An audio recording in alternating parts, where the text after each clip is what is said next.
Hey everyone, this week I'll revisit a topic I touched on a couple months ago that has the potential to profoundly impact all types of commercial real estate in markets all over the country.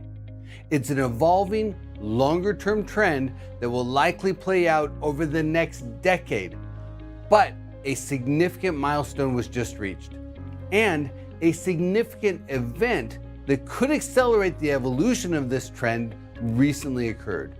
So I think an update's due.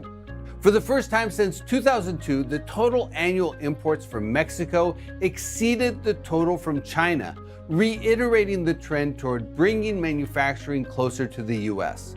Nearshoring is a significant evolutionary trend being driven by geopolitical forces, manufacturing costs, shipping costs, evolving shipping route risks, and logistics trends. While this trend could significantly affect industrial space demand across the US, I think the impact will be even bigger than that.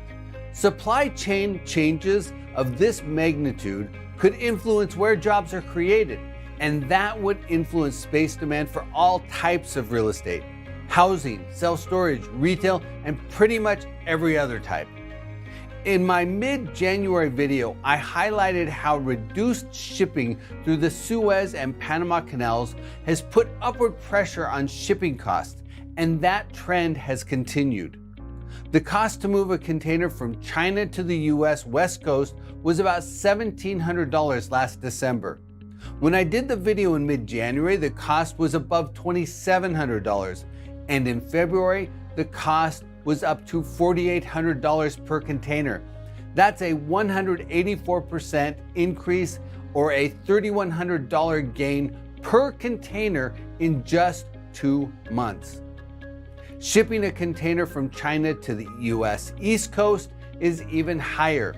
It was about $6,700 in February, up by almost $4,200 since December. And those numbers are likely to go up even more following the February 18th Houthi missile strike on the British-owned Ruby Mar container ship in the Red Sea. If the Houthi rebels effectively shut down the Suez Canal to merchant traffic by driving up the insurance costs for ships to use the canal, then moving goods from Asia to the US will go up even more. Insurance costs for ships navigating the Red Sea have increased by 600 to 900% in just the last 2 months, and businesses are adding that math into their equations. In a survey last year, 42% of supply chain leaders said their company was taking action to nearshore production. That's up from just 11% in 2021. I suspect that if the survey were taken today, the percentage of companies taking action would be even higher given the recent shipping challenges.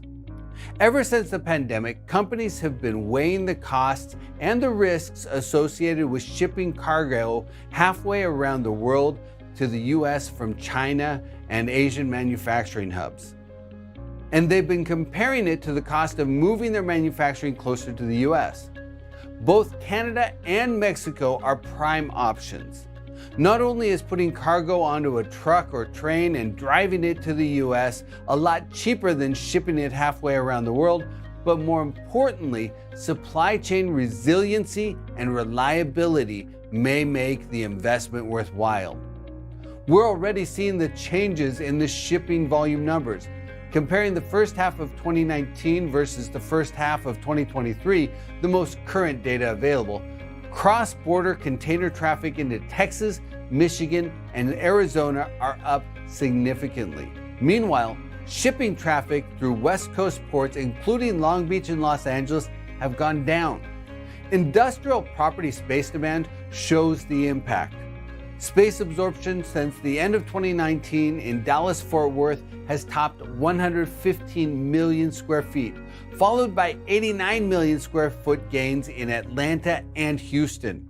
The Inland Empire filled 70 million additional square feet, followed by the substantially smaller Phoenix Metro that had 66 million square feet of space demand.